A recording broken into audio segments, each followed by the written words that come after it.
àwọn bẹ́tò lọ àwọn pàdé láyọ̀ àtàlàfíà mo bá parí ètò. ọ̀dà ẹ ṣe ẹ jẹ́ fi yín lẹ̀ màá lè sọ gbogbo tí a ti máa pàdé pe àwọn èèyàn gbogbo ẹ̀yin olólùfẹ́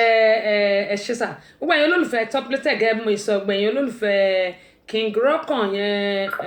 Rockan Entertainment gbogbo ẹ̀yin olólùfẹ́ Wuyi Ramot Entertainment mo bẹ̀ yín torí Ọlọ́run ẹ jẹ́ kí gbogbo àpàdé níjọ́ Saturday ẹni tí wàá lélẹ̀ yìí ìgbà tẹ́mi náà lọ London àwọn ló wá gbé mi ní airport ẹ rí bí gbogbo ẹ ṣe rí bó ṣe ń dùn tí mo kàn rẹ́rìn músẹ́músẹ́ bí eléyìí tí ọkọ̀ ẹ̀ wá kí lánàá gẹ́gẹ́ mo yín sọ bàbá ríra wa ẹ jẹ́ kí á gbéra wa lárugẹ kí ká súnmọ́ra ká mọ̀ pé yes tiwa leléyìí ẹ wò ó kò sí nǹkan tá a mú wá kò dẹ̀ sí nǹkan tá a máa mú padà mo bẹ̀ gbọ́ pé ẹ jẹ́ kájọ pàdé kájọ ní nice time a máa jó ẹ̀dẹ̀ mọ̀ pé bíi tí èmi kẹ̀ ní no dull moment ni àjò àsọ̀lù sí wa nígbàdàn àṣẹ gbogbo ẹ̀ jẹ́ kí a jọ pàdé mo bẹ̀ yín torí Ọlọ́run Prime Restaurant ẹ jẹ́ kí n fún yín ní àdírẹ́sì ibẹ̀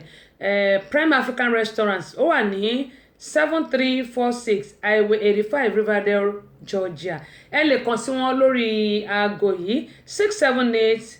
489-4500 ẹ lè kàn sí wọn níbẹ̀ mo bẹ̀ yín torí Ọlọ́run ẹ jẹ́ kí gbogbo akájọ parí èmi náà máa wà ń bẹ̀ o máa wà ń bẹ̀ mi ò parọ́ máa wà ń bẹ̀ nítorí pé Top Rated sọ fún mi pé àwọn bọ̀ ní Amẹ́ríkà tẹ́lẹ̀ February mo kàn fi sọ́pọ̀ lórí mi ṣùgbọ́n a dúpẹ́ pé Ọlọ́run ti mọ débi láyà àtàlàáfíà ẹ jẹ́ kájọ pàdé ní ọjọ́ Saturday bákan náà ni mo kí sísítà mi Henrietta Ọládípọ̀ fún ti òkú bàbá wọn èyí tí wọ́n máa ṣe ní Saturday Samsung tí wọ́n fẹ́ ṣe fún dáàdì wọn ní ìsìn ìdágbére ní ọjọ́ sátidé eléyìí ní ìlú London gbogbo ẹ̀yin happy moment tẹ́ wà nílùú London gbogbo ẹ̀yin tiwa tẹ́ wà nílùú London mo bẹ̀ yín torí Ọlọ́run ẹ jẹ́ kí n wo flyer yẹn but kí n tó wo flyer yẹn jẹ́ n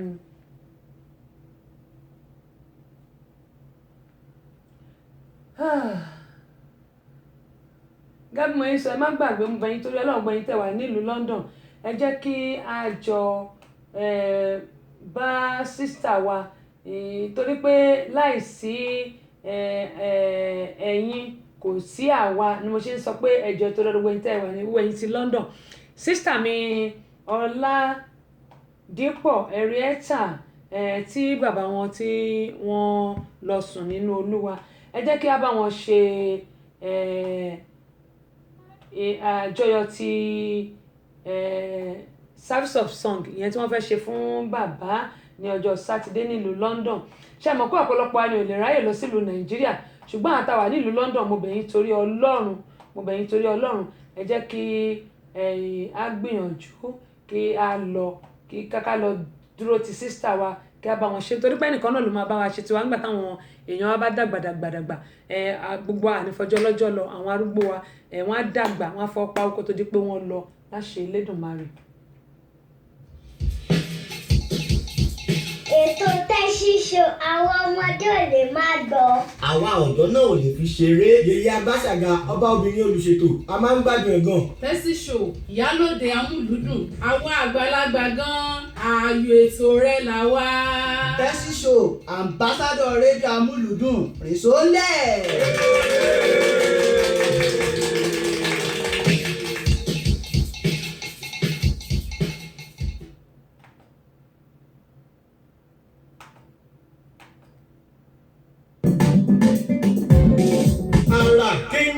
Àrà Kẹ̀ǹgẹ́ ètò àtàtà tá a ti ṣàpérò lórí ìlera ẹ̀dá àti oúnjẹ tí ń ṣara lóore pẹ̀lú ọ̀nà tá a lè gbàlàlùyọ nídìí iṣẹ́ ẹni. Àrà Kẹ̀ǹgẹ́ ètò tí ń dáni nímọ̀ràn ni Yorùbá bọ̀ wọ́n ní ìsínwó ìkòròwò ohun tá a bá dìjọ rò kíkún ní igun. Èyí náà pè wá sórí ètò láti sọ èrò ọkàn ti yín náà. Àrà Kẹ̀ǹgẹ́ gbogbo ọjọ́bọ̀ Thursdays lètò yìí ń wáyé o. Bẹ̀rẹ̀ láago 7 ọ̀sán Atlanta time iṣẹ́ aago 9 alẹ́ UK and Nigerian time. Àrà Kẹ̀ǹgẹ́ Tẹ́sí Show àbọ̀sẹ̀dí ọmọ bàbá ọlọ́pàá látọ́kùn ètò. Àrà Kẹ̀ǹgẹ́ ètò tó lóyin ládùn. Bẹ́ẹ̀ ni ètò wa lóyin ládùn gẹ́gẹ́ mo sọ pé gbogbo apátápátá ohun tí a bá ń ṣe ẹ jẹ́ kí a máa ṣe ká ṣe ohun tó tọ́ ká dẹ̀ ṣe ohun tó yẹ gẹ́gẹ́ bí mo máa sọ pé ilé ayé yìí kì í ṣe àwa lọ ohun tí ẹ̀dá bá gbìn òun náà ni ẹ̀dá máa ká gẹ́gẹ́ bí mo ṣe máa ń sọ ẹ wò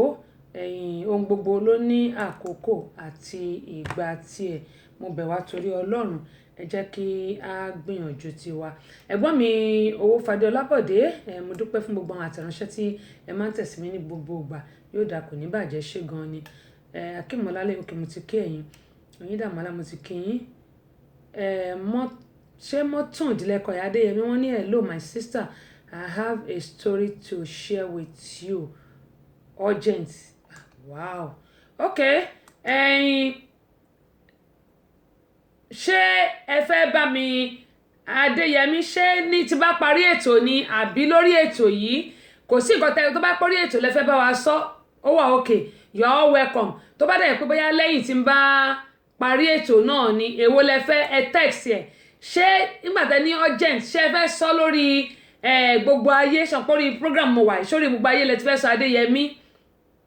Mọ́túnd Adéyẹmí ṣé orí gbogbo ayé lẹ ti fẹ́ sọ àbí tí bá parí ètò ni ẹ jẹ́ kí n mọ̀ ẹ text mi tẹ́ bá fẹ́ nínú ẹ̀. Tó bá pé kí n pè yín ní kété tí n bá parí ètò fine. Tó bá dẹ̀ pé because aago 5 ni màá parí ètò. Tó bá dẹ̀ pé bóyá ẹ fẹ́ nǹkan tí gbogbo wa lè gbọ́ ni ó máa wà okay. Kò sí eléyìí tí ò rò mí lọ́rùn. Ṣọlá Àmọ̀yẹ káàbọ̀ sórí ìkànnì Adéòtí Mídé Dayọ̀ ẹ káàbọ̀ sórí ìkànnì yìí. Wọ́n ní nǹkan tẹ́ máa ṣe ni pé contact number mi ẹ lọ sórí messenger mi ẹ lọ sórí Facebook messenger mi Tessy Show tàbí Ìyálóde. Tẹ́ bá ti text mi ńbẹ̀ màá get yín ńbẹ̀. Ṣọ́rọ̀ mi yé yín. Màá get yín ńbẹ̀. Ẹ lọ sórí Ìyálóde àbí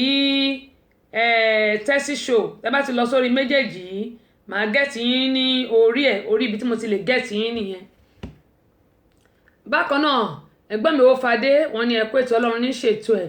Pamílẹ́rìn my sister compliment mi mo bẹ́ẹ̀ mo tẹ̀tí rí yín lọ́dún yìí. Ìbáṣà ti ṣe compliment ṣáà máa dá mi lóhùn. Ẹ̀gbọ́n mi Adékọ́lá King Rokan wọ́n ní yes o Toplotech ti sọ pé kí n máa rántí fi King Rokan sí. Mo sọ pé ó sì ti mọ́ra kọ́ ló ń ṣàánú wa ni. Applebee adúpẹ́ pọ̀ lọ́wọ́ yín o welcome on board. Wọ́n ní this is honourable. Honourable Ali, wow.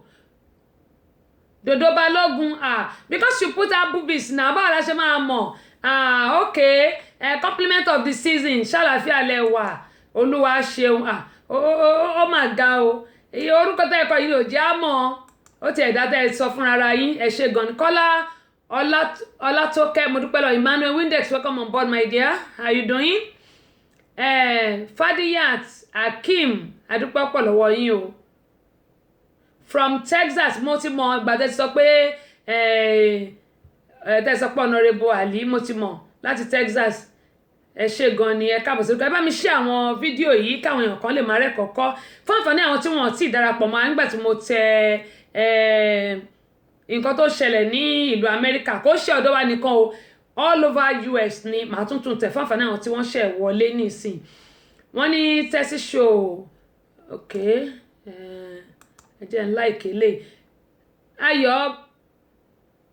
Ayọ̀bámi adúpẹ́ pọ̀ lọ́wọ́ yín o. Bákan náà Esther Olúbíyì ìyá ọlọ́jọ́ ìbí mo ti pè yín lágbára Ọlọ́run ẹ̀ẹ́dífẹ́ lè ṣàṣemọ́ gbogbo ẹ̀yin tẹ́ ń ṣe ọjọ́ ìbí mo sì máa kí yín mo sì máa lọ síbẹ̀ yẹn náà gbogbo ẹ̀yin ọlọ́jọ́ ìbí máa lọ síbẹ̀ máa kí yín. Bákan náà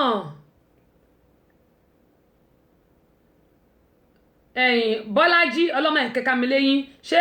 Obiski lélẹ̀ àbí Obeski ó dá gbogbo ẹ̀ náà ní Agbọ́lá Adex ẹ káàbọ̀ sórí Agbọ́lá ẹ̀yin náà ẹ kú ti ọjọ́ ìbí lágbára Ọlọ́run gbogbo yẹn ní dààmú. Sísà mi Ajia Yekini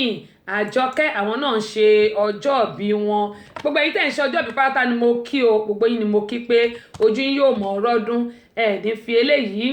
ní fi ṣe àṣemọ́ láṣẹ ti Elédùà. Ìgbà ọdún kọ́ ọdún kan ni o àwọn èèyàn pọ̀ ṣùgbọ́n àwọn tí mo rántí kò pọ̀ kọ́ ló ń ṣàánú ayé mi níjàyé. Ajé Tóyìn àwọn náà mo kí yín pé àdúpẹ́ pọ̀ lọ́wọ́ yín.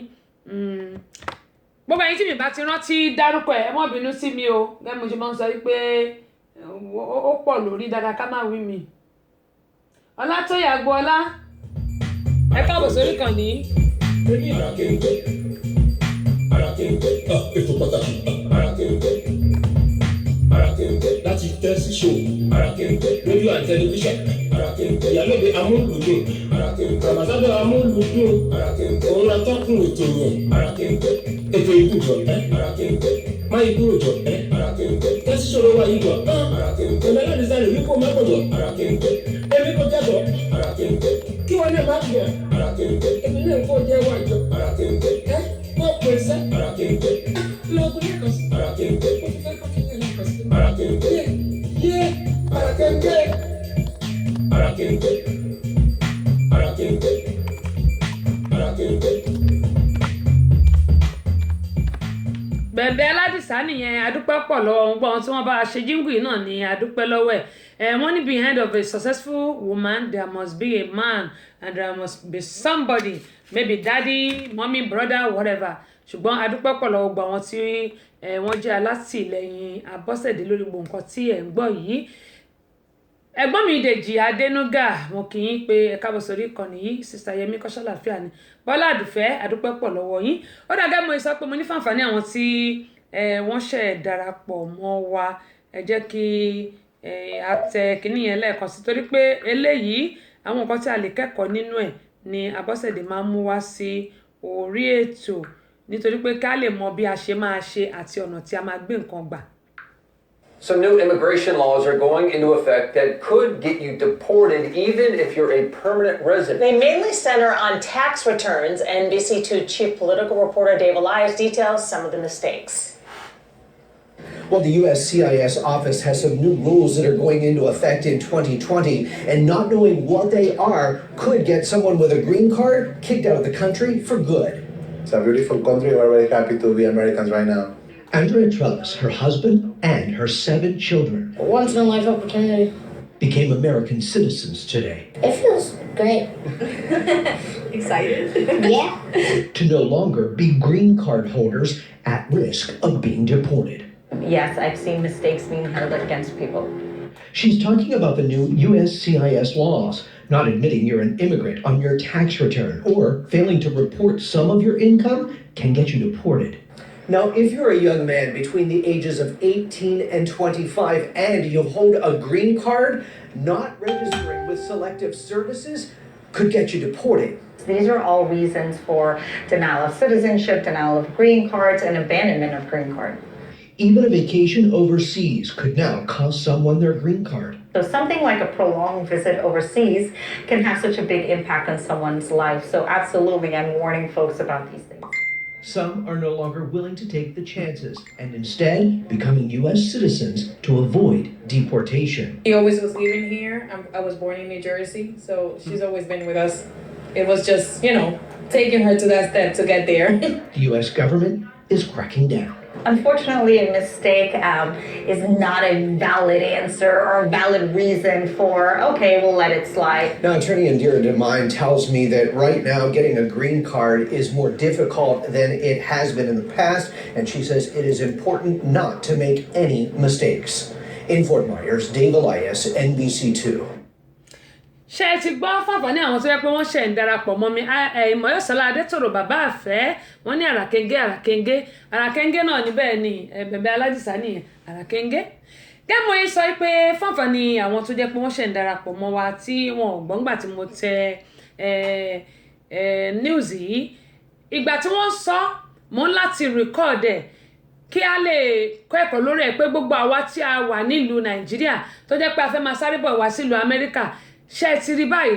ó ń sọ fún wa pé àwọn tó wà nílùú Amẹ́ríkà gan pàápàá ó ṣeéṣe kí wọ́n dìpọ́tù àwọn tó jẹ́ pé green card holder tàbí ẹni tí ò ní ìwé because níbí báyìí ẹ̀yin bàbá wa ó ń gbìyànjú láti lè lé ọ̀pọ̀lọpọ̀ get rid ọ̀pọ̀lọpọ̀ àwọn èèyàn ìyẹn ni pé kó lé àwọn ọ̀pọ̀lọpọ̀ àwọn èèyàn kúrò ń bí àwọn tí kì í ṣọmọ onílùú ni o yálà o ní ìwé tàbí o ní green card ó bá ní green card gan kò sọ pé ó máa dúró sínú ìlú yìí onímọ̀ye sọ fún wa pé lákọ̀ọ́kọ́ ẹ má jẹ́ ká hùwàkiwà nítorí pé kò síbi tọ́mọ Nàìjíríà dé tí wọn kì í babẹ̀ jẹ́ òótọ́ ọ̀rọ̀ òdèlè ni pé ká má sọ òun kò síbi tọ́mọ Nàìjíríà dé tí wọn kì í babẹ̀ jẹ́ nítorí pé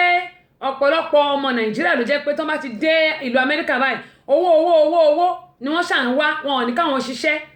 ọ̀pọ̀lọpọ̀ ló jẹ́ pé gbogbo nǹkan tí kò yẹ kán tojúbọ̀ náà lọ tojúbọ̀ torí pọ́n fẹ́ lówó. Aṣíwájú di mẹ́ta lọ́dọ̀ mi wọ́n ní good afternoon welcome sir. tó yẹ pé gbogbo nǹkan tó yẹ kán tojúbọ̀ náà tojúbọ̀ wọn ò fẹ́ ṣiṣẹ́ ṣùgbọ́n wọ́n fẹ́ ní owó lọ́wọ́. ẹ wọ àwọn tí mo ní wọ́n mú nígbà tí wọ́n mú wọn tán tí wọ́n sọ pé ọmọ Nàìjíríà ni wọ́n whereas àwọn ọmọ Ghana wọ́n pọ̀ nù wọn àwọn ọmọ Ghana pọ̀ nù wọn wọ́n sọ pé ọmọ Nàìjíríà náà but inú investigation ni wọ́n ti mọ̀ pé ọ̀pọ̀lọpọ̀ wọn pé ọmọ Ghana wà nù wọn kì í ṣe Nàìjíríà nìkan ni gbogbo wọn. ohun tí mo wá ń sọ rèé gbogbo wa pátápátá tá a bá dé ìlú kan ẹ má yẹ ká babẹ̀ jẹ́ ẹ jẹ́ ká gbìyànjú ká ṣe dáadáa nínú ìlú tá a bá wà ẹ má yẹ ká babẹ̀ jẹ́ rárá. gbogbo àtàdé jẹ́ ọmọ onílùú mo gbà ládùúrà pé lágbára Ọlọ́run ayé Ọlọ́run túbọ̀ fi gbà wá nínú ìlú yìí ṣùgbọ́n tó bá ní green card holder chances wà pé ó ṣeé ṣe tó bá ṣẹ̀ kán lé ẹ kúrò òun lẹ ti ń gbọ́ yìí. ìwọ tó bá dé file tax tó lọ ń fi ìwé oníwèé fáìlì táàsì tó ń lórúkọ olórúkọ yálà pé bóyá òun lòwe níwèé láti fi ṣiṣẹ́ tàbí òun lórúkọ olórúkọ tí wọ́n bá mọ̀ ṣẹ́ni kò sí nǹkan tá a ṣe nínú ìlú yìí torí pé inú system gbogbo ẹ̀ wà kò sí nǹkan tá a ṣe nínú ìlú yìí tí àwọn òyìnbó yẹn ò mọ̀ wọ́n lè má fẹ́ sọ̀rọ̀ wọ́n sì máa wò wọ́n máa wò ìgbà tó bá máa mú yàn báyìí wọ́n ti jẹ́ kí ẹ̀ṣẹ̀ yẹn kó pọ̀ wọ́n kàn mú yàn yẹn lẹ́ẹ̀kan náà ni. ó ní mo ṣe sọ fún wa pé ẹjọ́ ẹ torí Ọlọ́run ẹ jẹ́ ká gbìyànjú tá a bá wà nílùú Amẹ́ríkà ń bí ká máa rọra ṣe. ìwọ tó dẹ̀ rò pé bóyá Amẹ́ríkà ní rí ayọ̀ ẹ wà èmi máa ń sọ fún àwọn èèyàn tó súnmọ́ mi pé ibikíbi tá a bá wà mo máa sọ fọ́lọ́run ní Bíbélì ní pé ká la ẹnu wa báyìí Ọlọ́run yóò kún nǹkan tọ́lọ́run sọ nìyẹn ó ní ká béèrè Ọlọ́run yóò fi fún wa tá a bá béèrè Ọlọ́run máa dá wa lóhùn á fún wa ní gbogbo nǹkan tá a fẹ́ ṣùgbọ́n ká máa sọ pé ìlú òyìnbó nírí ayọ̀ mi wà ìlú òyìnbó nírí ayọ̀ mi wà. ó dà mo ti rí eléyìí ok màá gbé sórí ok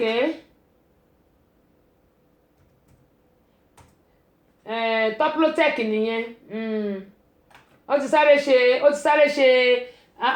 wọ́n ní King Rokan mi tí kò lórí ibi tí mo bá dé o mò ń bọ̀ o King Rokan Tessy Show Ramot Entertainment present a special time with Temitope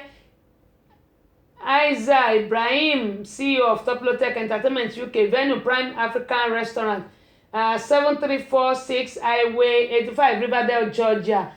tẹlifóònù wọn náà wà mẹ́rin tó bá nílò tẹlifóònù wọn ṣùgbọ́n màá gbélé sórí péjì mi màá gbé sórí péjì mi wọ́n ní 6 p.m. prompt màá gbé sórí péjì mi kẹ́mọ̀ yín sọ lọ pé àwa tá bá ní ta ní ìwé tàbí ta ní green card tàbí tá ní ìwé rárá a ní láti ṣọ́ra o a ní láti ṣọ́ra nítorí pé nǹkan náà kò rọrùn dáadáa ní ìlú Amẹ́ríkà ń bí mo dẹ̀ máa sọ fún àwọn èèyàn ọ̀pọ̀lọpọ̀ ni wọ́n máa ń pè mí tó máa ń bá mi sọ̀rọ̀ ṣẹ́ẹ̀rì tọ́lọ́n bá sọ pé èèyàn máa débì kan kì í ṣe pé báyìí mo fi sọ sí pé bákan tọ́lọ́n bá sọ pé ìlú ìwọ máa débẹ̀ no matter what Ọlọ́run ló mọ bó ṣe ń ṣòro ọwọ́ ẹ̀ wàá débẹ̀ náà ni wàá débẹ̀ ṣùgbọ́n tọ́lọ́n bá sọ pé táìmù ò tíì tó a lè máa gbìyànjú ká máa ṣe kò ṣe pé a lè gbìyànjú ṣùgbọ́n ohun tí Ọlọ́run bá máa ṣe lọ́lọ́run máa ṣe mo dẹ̀ máa sọ fún wa pé ẹ jẹ́ ká máa sọ fọ́lọ́run ká máa fi gbogbo ọ̀nà wa báyìí ká máa fi lọ́lọ́run lọ́wọ́ torí pé Ọlọ́run nìkan ló lè ṣe ẹ̀dá kan ò lè ṣe wọ́n ní Ọlọ́run ló ń ṣe ohun gbogbo ẹ̀dá kan lè máa tiraka ẹ má bínú jàre wọ́n ní Ọlọ́run ló ń ṣe ohun gbogbo ẹ̀dá kan lè máa tiraka Ọlọ́run ló ń ṣe ohun gbogbo ẹ̀dá kan lè máa tiraka nítorí pé bí ẹ̀dá bá ti wà láyé yìí tí ò bá ti lè fi tọ́lọ́run síwájú ọlọ́mọ yẹn ká máa ṣe lásán òun ni mo ń sọ fún wa pé gbogbo ohun tá a bá ń ṣe mo bẹ̀ wá torí Ọlọ́run ẹ jẹ́ ká máa fi ti Ọlọ́run ẹ jẹ́ ká máa fi ṣáájú torí pé Ọlọ́run nìkan ló lè ṣe ohun gbogbo fún ẹ̀dá kì í ṣe ọmọ èèyàn kankan gbogbo àtàwà nílùú Amẹ́ríkà bí mo bẹ̀ wá torí Ọlọ́run ẹ wò ẹ jẹ́ ká gbìyànjú ká ṣe ohun tó tọ́ ká hùwà gidi ẹ jẹ́ ká hùwà gidi ká dẹ̀ rí dájú pé gbogbo nǹkan tá à ń ṣé ó bá ti ìfẹ́ Ọlọ́run mu ẹ ká máa wò pé ṣó bá ti fẹ́ Ọlọ́run mu gẹ́gẹ́ mo ṣe máa ń sọ pé Ọlọ́run Olódùmarè ọlọ́jọ́ òní yóò ṣàánú fún wa nítorí pé gbogbo wa tá wà ní ìlú Amẹ́ríkà yìí náà ọwọ́ Ọlọ́run náà ni gbogbo wa wà ṣùgbọ́n mo gbà pé lágbára Ọlọ́run ohun gbogbo òun ní ṣíṣe fún ọmọ Ọlọ́run.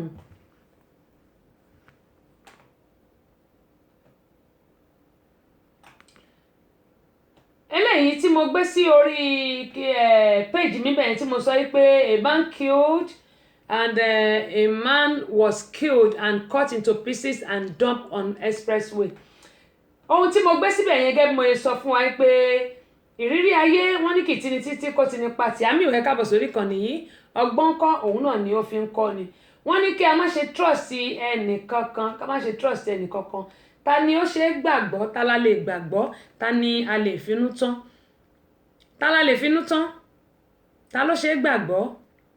ọ̀pọ̀lọpọ̀ ló jẹ́ pé ta rò pé èèyàn gidi ṣùgbọ́n ó dìgbà tá bá súnmọ́ wọn tán ká tó mọ̀ pé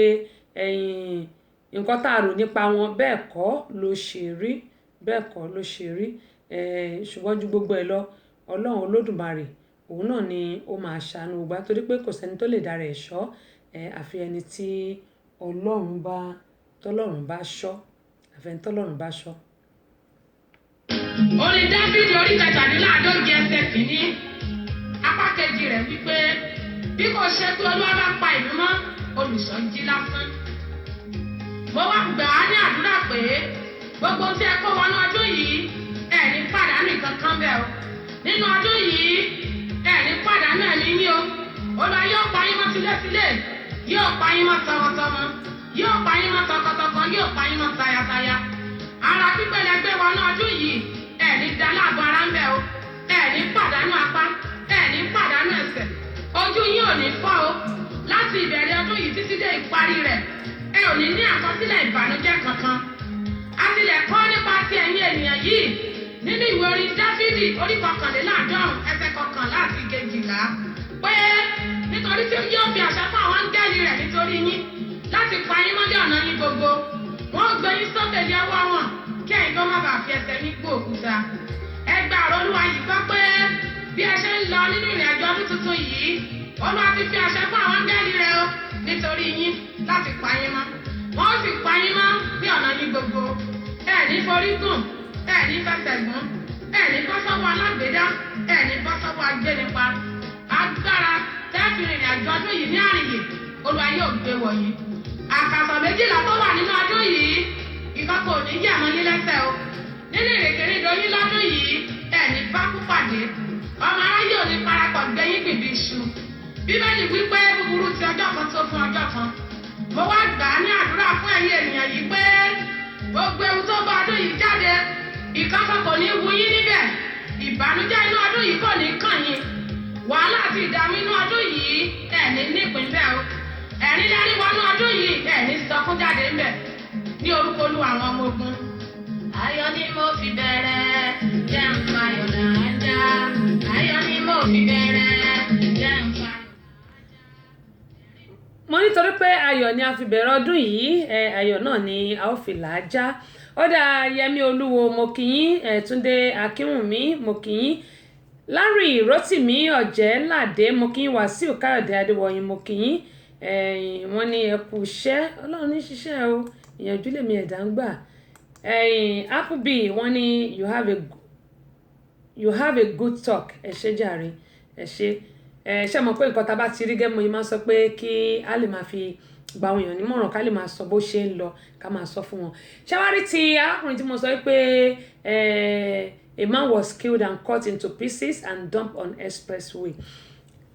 bó ṣe ń lọ náà ni à ń tẹ̀lé lórí afẹ́fẹ́ tí máa rí tó ń lọ wọ́n ní àràkẹ́ngẹ́ ètò tó ń kọ́ni lọ́gbọ́n tó ń kọ́ni lóye àtúnwá sọ pé bó ṣe ń lọ là ń tẹ̀lé lórí afẹ́fẹ́ gẹ́mọ̀ sọ pé nílùú Nàìjíríà kò sẹ́ni tó ṣe fọkàn tán ìlú Nàìjíríà ní kọ́kọ́ gbogbo orílẹ̀-èdè ni o ìlú Nàìjíríà kọ́kọ́ gbogbo orílẹ̀-èdè ni wọ́n ní inú mi ni mo mọ̀ mí mọ́nú ẹnì kejì mi inú mi ni mo mọ̀ mí mọ́nú ẹnì kejì mi ohun tí mo lè ṣe síyàn ni mo mọ̀ mí mọ̀ nǹkan tí èèyàn lè ṣe sí mi o mi mọ̀ nǹkan tí èèyàn lè ṣe sí mi torí pé ilé ayé yìí ẹ wo arákùnrin tí wọ́n pa tí wọ́n wá gé sí wẹ́wẹ́ yìí ṣé mọ̀ pé tó bá yẹ pé ó gbọ́ràn sí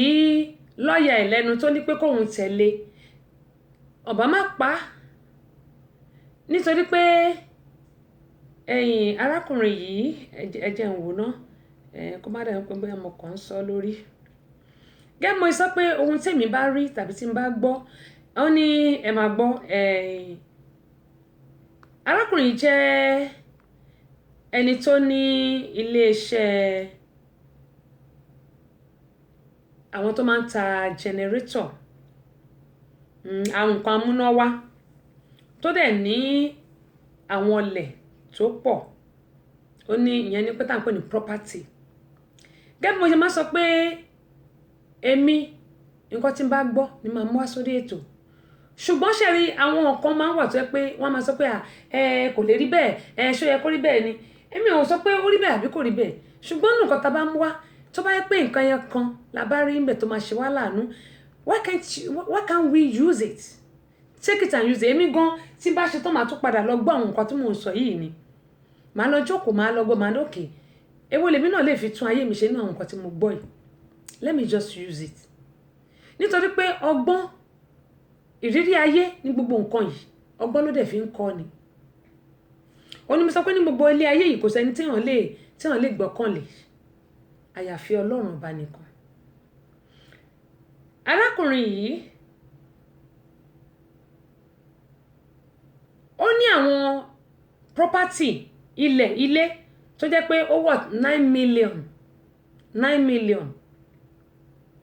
bàbá àfẹ́ bébì ńkọ́ kí tẹ̀ bèrè bébì mi báwo ni ṣé bébì mi ń jẹun dáadáa ṣó mọ mú kébì mo yín sọ àwọn dọ́kúmẹ̀ntì arákùnrin yìí ní ó pọ̀ gan ó dẹ̀ fẹ́ ta nínú àwọn property àmọ́ bó ṣe pè ní billionaire yẹn ni pé ó ní owó jabrata ó ní owó rẹpẹtẹ ṣùgbọ́n nǹkan tó wá ṣẹlẹ̀ ni pé wọ́n kàn rí pé arákùnrin wọn ò rí mọ́ wọ́n dẹ̀ bẹ̀rẹ̀ sí wá ìgbà tó dẹ̀ máa rí arákùnrin yìí wọn ò rí náà wọ́n kàn rí pé ẹnìkan ló rí bí àpò kílẹ̀ tí pé Ghana must go ńlẹ̀ nígbà tó ṣáàtú ló di arákùnrin olówó yìí tí wọ́n wá nílùú Nàìjíríà arákùnrin yìí ṣàmọ̀ pé bó ṣe pa tí wọ́n ti gé ogba rẹ̀ wọ́n ṣàdámọ̀ orí ẹ̀ máa wà ń bẹ̀ apá àwọn àbẹ̀wọ̀n písìsì gbogbo ẹ̀ ni ṣùgbọ́n kí ni ó ṣokùnfà bí wọ́n ṣe pa arákùnrin yìí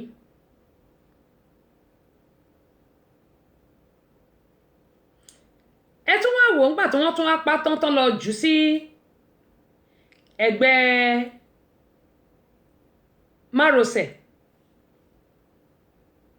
níbi inú igbó níbi títì níbi inú igbó òun ló fi jẹ́ pé tí a bá rẹ̀ tó lòun fẹ́ ra bóyá fẹ́ ra property lọ́wọ́ wa tàbí tí a bá fẹ́ lọ bì kan ẹ má jẹ́ kó jẹ́ pé àwa nìkan la máa dá mọ̀ àbí pé mo fẹ́ lọ gbowó bì kan mi wà fẹ́ kẹ́ni kankan mọ̀ rárá o ṣáàrí wọ́n ní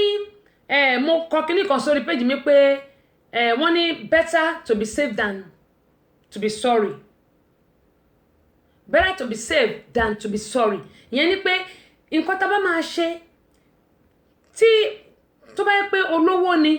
kì í ṣe pé torí pa sọ fún àwọn èèyàn kan pé mo fẹ́ lọ bí báyìí mo fẹ́ lọ ṣe nǹkan báyìí lóòótọ́ àwọn èèyàn ò dá ṣùgbọ́n gbà míì a máa save ẹ̀mí èèyàn yẹn ni pé a máa gbẹ̀mí èèyàn là lọ́wọ́ ọkú ọba Abímbọ́lá Balógun ẹ káàbọ̀ sórí ìkànnì Ayọ̀bámi Oyèlákin mo dúpẹ́ lọ́wọ́ gbogbo yín o a máa gbẹ̀mí èèyàn là tani a lè fọkàn tán tani a lè sọ pé lágbájá yìí mo fọkàn tán ẹ wá wo arákùnrin yìí àwọn kan ni wọ́n sọ fún pé wọ́n fẹ́ ra ilẹ̀ ó sọ fún lọ́ọ̀yà ẹ̀ ṣùgbọ́n lọ́ọ̀yà ẹ̀ ń sọ fún pé jẹ́ kóun tẹ̀lé ẹ lọ ó ní rárá ó ní kò nídìí kó tẹ̀lé òun lọ tó bá pé lọ́ọ̀yà ẹ̀ ti tẹ̀lé lọ ó ṣeé ṣe kí wọ́n má pa kán má rí pa torí pé ṣẹ̀mọ̀ nígbà tó bá ti pé méjì báwo ló ṣe fẹ́ rí pa wọn ò lè rí pa ṣùgbọ́n torí pé ojú òun nìkan ló lọ Olúyẹmí Isaac ẹ káàbọ̀ sórí ìkànnì ṣùgbọ́n torí pé ojú òun nìkan ló lọ Kẹ́hìndé Ọlájídé ẹ káàbọ̀ òun ló ṣèfà tó fi jẹ́ pé wọ́n rí arákùnrin yìí pa wọ́n rí pa wọ́n wá pa tán ẹ wá wo document tó ti sign tó jẹ́ original ó wà nílé arákùnrin yìí ìgbà tó ń ṣe investigation ló jẹ́ kí wọ́n get pé àwọn tó fẹ́ ralẹ̀ lọ́wọ́ ẹ̀ ni wọ́n pa tí wọ́n dẹ̀ gbàwé ilẹ̀ tí wọn ò sanwó ìgbà tó wá tẹ́ máa yẹn ló wá ní òun ti sanwó fún ó lóun ti sanwó fún olówó tí wọ́n pa yẹn nígbà tí ọwọ́ ìyá dùn ló wá jẹ́wọ́ ẹ wá wò ó ohun tí mo fẹ́ fàyọ́ bẹ̀ ni pé tó bá jẹ́ pé arákùnrin ti jẹ́ kí lọ́ọ̀yà kó tẹ̀lé òun ó ṣeé ṣe kí ẹ̀mí ẹ̀ má bọ̀ ohun tí mo fẹ́ fàyọ́ bẹ̀ ni pé kò sí ẹni tó ṣe gbọ́kànlé kò sí ẹni tó ṣe sọ pé ẹni báyìí ni mo lè fọkàn tẹ̀ àyàfi Ọlọ́run ọba lóòótọ́ àwọn èèyàn burúkú ti pọ̀ lórílẹ̀‐èdè ayé yìí bẹ́ẹ̀ náà ni àwọn èèyàn tí ó dáa náà wọ́n wà lórílẹ̀‐èdè ayé ṣùgbọ́n wọn ò wọ́pọ̀ àwọn èèyàn gidi ò wọ́pọ̀ èèyàn burúkú wọ́n ti bà èèyàn rere jẹ́ báwo la ṣe wá fẹ́ gbélé ayé wa tí ò ní sí wàhálà tí a ó wà ní rọ̀rùn Isaac Olúṣọlá wọ́n ní ẹkú ṣẹ́mà Ọlọ́run ló ń ṣiṣẹ́ ẹ̀ o gẹ́mọ̀ye sọ Ọlọ́run ọba nìkan ló lè kó wa yọ Ọlọ́run ọba nìkan ló lè kó àwọn ẹ̀dá yọ ṣùgbọ́n ju gbogbo ẹ̀ lọ gbogbo nǹkan tá bá máa ṣe láyé yìí ẹ jẹ́ ká máa sọ fún àwọn tó bá súnmọ́ wa ibi báyìí là ń lọ ibi tá bá dẹ̀ ń lọ náà ní kẹjẹ́ ká máa lọ tá bá sọ pé à ń lọ sí Ìṣàbọ̀ ẹ jẹ́ kó jẹ́ Ìṣàbọ̀ yẹn la máa lọ tá bá dẹ̀ là ń lọ sí Ṣàgámù kó jẹ́ Ṣàgámù yẹn la máa lọ kó lè mọ ibi tó máa wá wa sí gbogbo wa àárín lọ àjọ ẹni padà sílé o àtijọ́ àti mú wa kò ní nira láṣẹ Elédùmarè gẹ́gẹ́ mo máa sọ pé gbogbo wa pátápátá akọ̀ọ́rìn ni àmọ́ ẹni tó fẹ́ ni àti ẹni tó jẹ́ èèyàn burúkú tàbí ẹni tó dáa Ọlọ́run ọba nìkan lọ́ba tó jẹ́ pé ó lè ṣàánú àwọn ẹ̀dá Ọlọ́run nìkan ló lè ṣàánú àwọn ẹ̀dá ìyẹn kan Ọlọ́run púpọ̀ gbogbo ẹ̀yin tẹ́ ṣe ọjọ́ ìbí tí mo sọ ìyá àrà láti Amúlùdún FM 99.1 mo kí wọn pé àwọn náà kú ewu ọjọ́ ìbí Ájì Àyèkínì mo kí wọn pé wọn kú ewu ọjọ́ ìbí Àjọkẹ́ àwọn èèyàn